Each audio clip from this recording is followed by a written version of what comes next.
வணக்கம். வைத்தியர் கனகமறைப்பன். நம்ம வயிற்றில் உள்ள கெட்ட கழிவுகளை வெளியேற்றக்கூடிய மருந்து.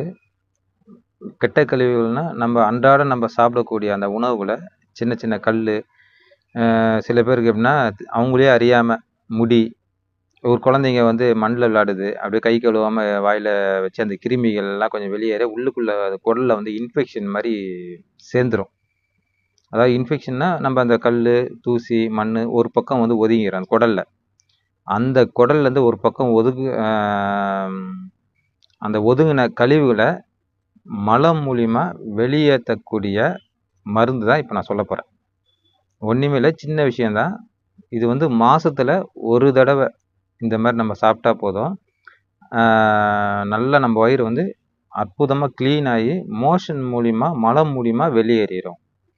இது செய்ய தேவையான பொருள், தண்ணி, 1 டம்ளர் தண்ணி எடுத்துக்கங்க. அந்த 1 டம்ளர் தண்ணியில் வந்து கீழா நல்லி, அதாவது ஒரு சின்ன நெல்லிக்காய் சைஸு, சிறு நெல்லிக்காய் சைஸு வந்து அரைச்சி ஒரு உருண்டை மாதிரி எடுத்துக்கணும்.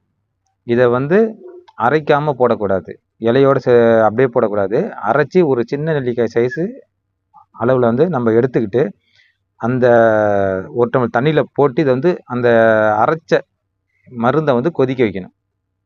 கொதிக்க வச்ச பிறகு அதை வடிகட்டிட்டு சூடு நல்லா குறைஞ்ச பிறகு வெது வெதுப்பாக இருக்கையில் ஆமணக்கு எண்ணெய்ன்னு சொல்லுவோம், விளக்கெண்ணெய், அதை வந்து ஒரு சின்ன ஸ்பூனுக்கு ஒரு பாதி ஸ்பூன் அப்படியே தேன் சாப்பிட்ற மாதிரி வாயில் வச்சு சாப்பிட்டுட்டு, அதுக்கப்புறம் இந்த தண்ணியை வந்து அந்த பெரியவங்களாக இருந்தால் 1 டம்ளர் தண்ணி உள்ளே குடிக்கணும்.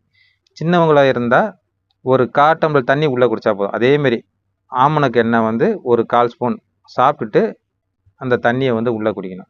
இது குடிக்கும் போது அவ்வளோ நம்ம உடம்புல இருக்கக்கூடிய தேவையில்லாமல் இருக்கிற கசடுகளை வந்து காலையில் மோஷன் போகும்போது வெளியேற்றிடும். இது நம்ம சாப்பிட்றது நைட்டு சாப்பிட்டு நம்ம தூங்க போகிறோம் பார்த்தீங்களா, அப்போ தான் இந்த மருந்தை உள்ளே வந்து சாப்பிடணும்.